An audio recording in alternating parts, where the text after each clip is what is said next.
Овен. Февруари започва много силно за теб. Стелиумът във Водолей активира социалният ти живот, приятелствата, бъдещите ти планове и големите мечти. В началото на месеца може да имаш усещане, че мислиш различно от всички останали и че вече не можеш да играеш по старите правила. Възможни са внезапни решения, скъсване с хора, които не резонират с новата ти честота и мощен тласък към нещо напълно ново. В любовта първата половина на месеца е по-хладна, рационална и нестандартна. Може да се влюбиш в приятел, в човек от разстояние или в някой напълно различен от досегашния ти тип. След 11 февруари, когато Венера премине в Риби, любовта става по-тиха, кармична и дълбока. Много овни ще преживеят тайна любов, връзка от минал живот или нужда да се оттеглят и да излекуват стари рани. В работата и бизнеса до 19 февруари мислиш стратегически. Имаш силни идеи, подходящо е за работа в екип, технологии, онлайн проекти. След това темпото се забавя, появява се нужда от пауза, пренареждане и работа зад кулисите. Финансово месецът е променлив. След 9 февруари може да се отпушат блокирани пари, но внимавай с разходи по емоционални причини. Здравето ти изисква повече сън и психическа почивка, особено в края на месеца. Февруари за теб е месец на вътрешно презареждане и подготовка за личния ти нов старт през месец март. Февруари за теб не е месец за доказване, а месец за осъзнаване. След целият този силен стелиум във Водолей, който те кара да гледаш напред и след масовото преминаване на планетите в Риби, животът те учи на нещо нетипично за твоята природа – да не бързаш. Ти си знакът на действието, но този месец силата ти не е в атаката, а в отстъплението навътре. Нептун, Венера, Слънцето и накрая Сатурн в Риби ти показват, че има битки, които се печелят само с смирение, тишина и честност към себе си. Колкото повече се опитваш да натискаш нещата да се случват, толкова повече ще усещаш умора. Колкото повече си позволиш да пуснеш контрола, толкова по-ясно ще виждаш следващата си стъпка. Светът за Овен през февруари 26 е просно дълбок. Не взимай финални решения, когато си изтощен и не се обвинявай, че имаш нужда от пауза. Това не е слабост, това е подготовка.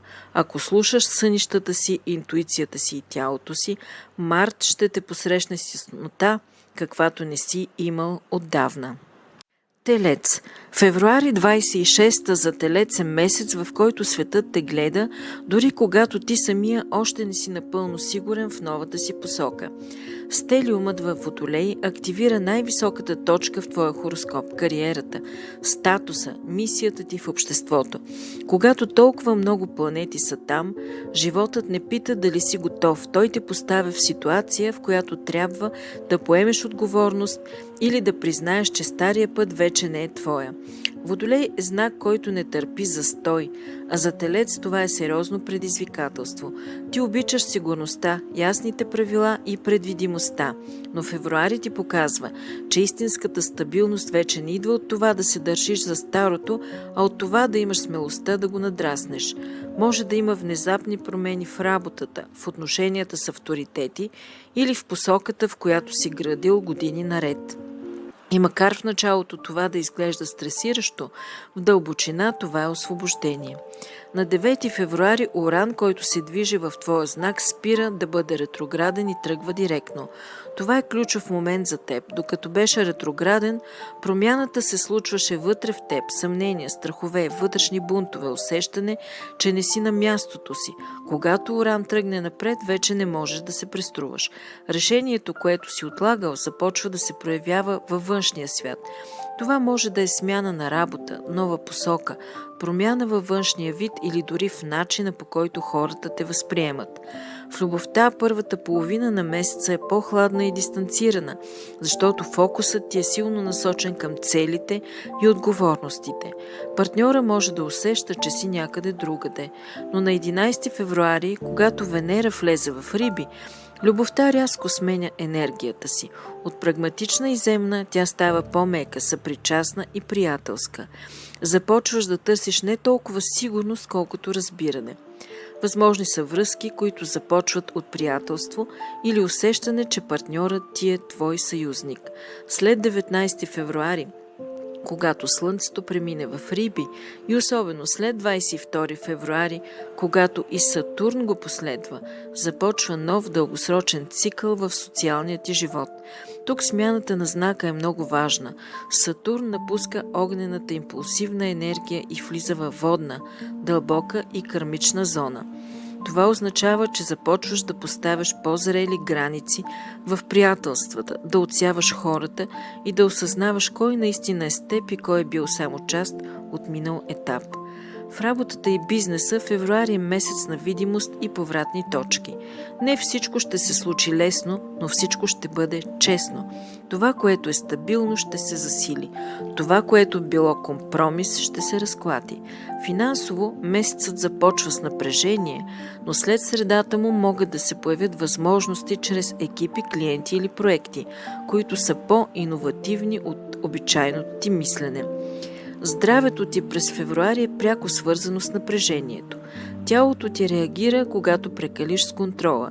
След 11-12 февруари ще усещаш нужда от повече почивка, вода, сън и време сред хора, които ти носят спокойствие.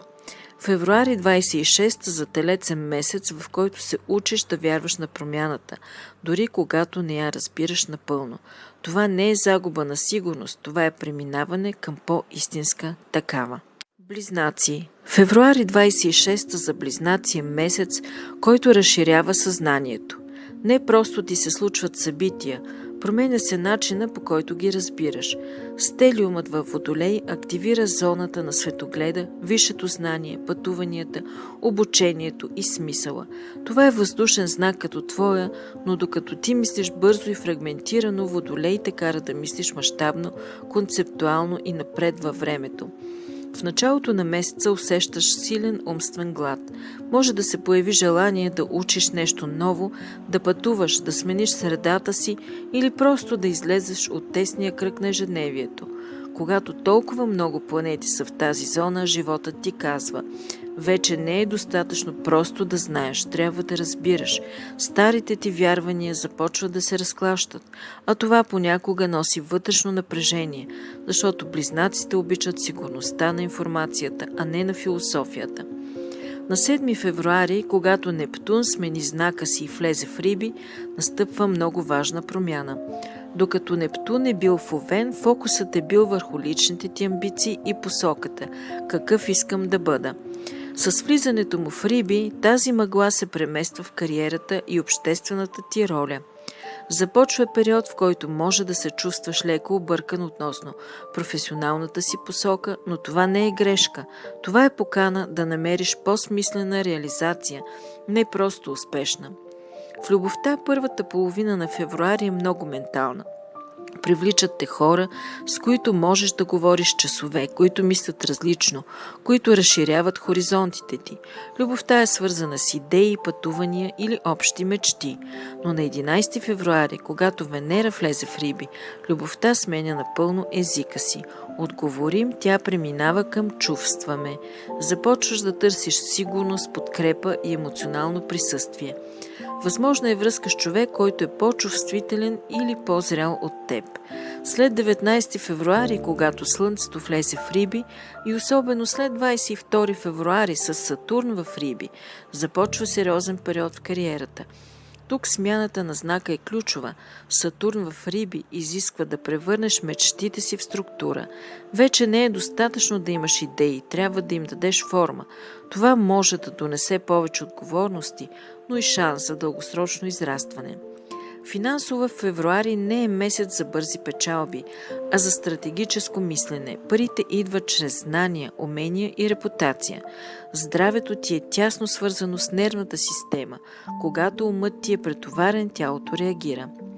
Февруари 26 за близнаците е месец, в който се учиш да съчетаваш ум и смисъл. Не всичко трябва да се разбере веднага. Някои неща трябва да се почувстват. Рак. Февруари 26 е изключително важен и дълбок месец за рака. Още от самото начало усещаш, че се движиш през много чувствителна територия. Стелиумът във Водолей активира зоната на трансформацията, споделените ресурси, интимността и вътрешните страхове. Това не е лека енергия, но е изключително освобождаваща. Когато толкова планети са тук, животът те кани да се освободиш от зависимости – емоционални, финансови или психологически. В първите дни на месеца може да излязат на повърхността теми, които си потискал дълго време. Стари страхове, ревност, чувство за несигурност или нужда от контрол. Но Водолей не иска драма, той иска осъзнаване. Ти започваш да гледаш по-рационално на неща, които преди са те наранявали, и това е огромна крачка напред. На 7 февруари, когато Нептун премине в Риби, енергията рязко се променя в твоя полза. Това е воден знак като теб и носи усещане за подкрепа, вяра и духовно разширение. Много раци ще усетят, че въздухът става по-лек. Започва период, в който смисълът се връща, чрез вяра, пътувания, обучение или духовни практики. В любовта в февруари започва интензивно и дълбоко. Връзките са или много близки, или много болезнени. Няма средно положение. Но на 11 февруари, когато Венера влезе в Риби, любовта започва да лекува.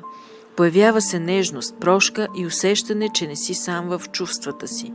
Това е прекрасен период за сближаване, за споделяне на мечти и за връзки, които имат духовен елемент. След 19 февруари, когато Слънцето влезе в Риби, и след 22 февруари с Сатурн в Риби, започва нов дългосрочен цикъл за твоя мироглед. Смяната на знака тук означава, че вярата ти става по-зряла. Вече не вярваш на илюзии, а на опит. Това може да донесе сериозни решения, свързани с образование, чужбина или промяна на житейската философия. В работата и бизнеса февруари не е месец за риск, а за стратегическо планиране. Финансово е важно да бъдеш внимателен с общи пари, кредити и договори. След средата на месеца може да се появят възможности, свързани с знания или чужди ресурси. Здравето ти е пряко свързано с емоционалното ти състояние. Когато си спокоен, тялото ти се възстановява бързо. Февруари 26 за Рак е месец, в който се учиш да се доверяваш на живота, дори когато не контролираш всичко. Това е месец на дълбоко вътрешно израстване и възстановяване на вярата. Лъв. Февруари 26 за Лъв е месец, който те поставя лице в лице с другите.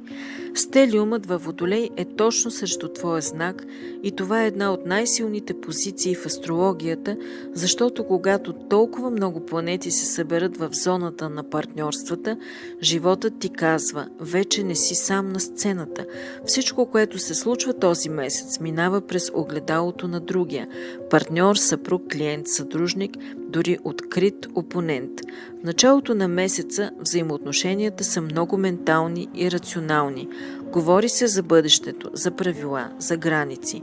Може да се водят важни разговори, които определят дали една връзка ще продължи или ще се трансформира. Водолей не търпи драма, а истина. За Лъв това понякога е трудно, защото ти обичаш страстта и емоционалната интензивност. Но този месец животът те учи на зряло партньорство, в което има свобода и уважение. На 7 февруари, когато Нептун напуска Овен и влиза в Риби, започва много по-дълбок етап. Докато Нептун в Овен е поставил фокус върху собствената ти вяра и идентичност, в Риби той активира зоната на дълбока близост, споделените емоции и страховете. Това означава, че започва период, в който отношенията вече не са просто договори или роли, а емоционално оголване. Може да се появи страх от загуба, от зависимост или от това да бъдеш напълно видян.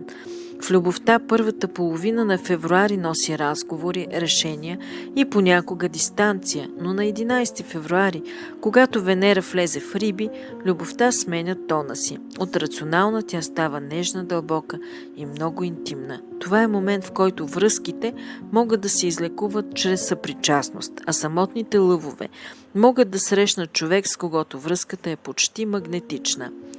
След 19 февруари със Слънцето в Риби и особено след 22 февруари с Сатурн в Риби започва дълъг период на емоционална зрялост. Смяната на знака тук е ключова.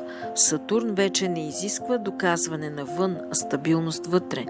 Това се отразява и на финансите, особено ако са споделени с друг човек. Налага се повече отговорност и яснота. Здравето ти този месец е пряко свързано с стреса във взаимоотношенията. Когато държиш емоциите в себе си, тялото реагира. Когато ги споделяш, се освобождаваш. Личният съвет за лъв през февруари 26 е: не се опитвай да водиш всяка връзка. Понякога истинската сила е в това да оставиш другия да бъде равен до теб, а не под светлината ти. Когато споделиш контрола, връзките ти стават по-дълбоки, а не по-слаби. Дева. Февруари 26 за Дева е месец, който пренарежда ежедневието ти и те учи, че не всичко може да бъде контролирано чрез план и логика. Стелиумът във Водолей активира зоната на работата, служебните ангажименти, здравето и рутината. Това е знак, който мисли различно, експериментално и нетрадиционно. А за теб това означава промяна в навиците, начина на работа и дори в отношението към тялото ти. В началото на месеца може да се почувстваш претоварен с задачи, очаквания и нуждата всичко да върви гладко. Но Водолей не иска перфектност, а ефективност. Животът те потиква да опиташ нов начин на организация, нови технологии или по-гъвкав режим. Това е момент, в който можеш да направиш важен пробив в работата, ако си позволиш да излезеш от строгите рамки. На 7 февруари, когато Нептун влезе в Риби, се активира точно срещу положената на твоя знак зона – партньорствата. Това е много важна смяна на знак за теб. Докато Нептун е бил в Овен, фокусът е бил върху контрол и сигурност. Сега той влиза в Риби и носи мъгла, идеализация и силна чувствителност във взаимоотношенията. Може да се появи усещане, че не разбираш напълно другия или че той не отговаря на ясни критерии. В любовта това е момент, в който рационалният ти подход не работи.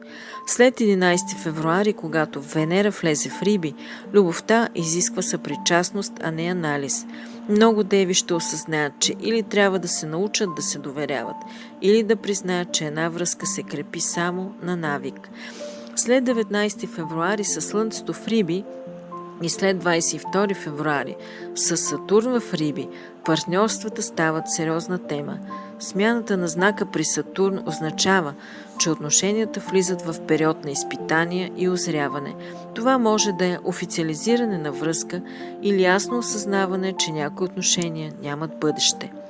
Финансово месецът е стабилен, ако работиш системно. Здравето ти обаче изисква внимание, особено към психосоматиката. Когато потискаш емоциите си, тялото ти го показва. Личният съвет за Дева през февруари 26 е: не се опитвай да поправяш всичко и всички. Някои неща не се нуждаят от анализ, а от приемане. Когато спреш да търсиш съвършенството във връзките и в себе си, ще откриеш много повече спокойствие.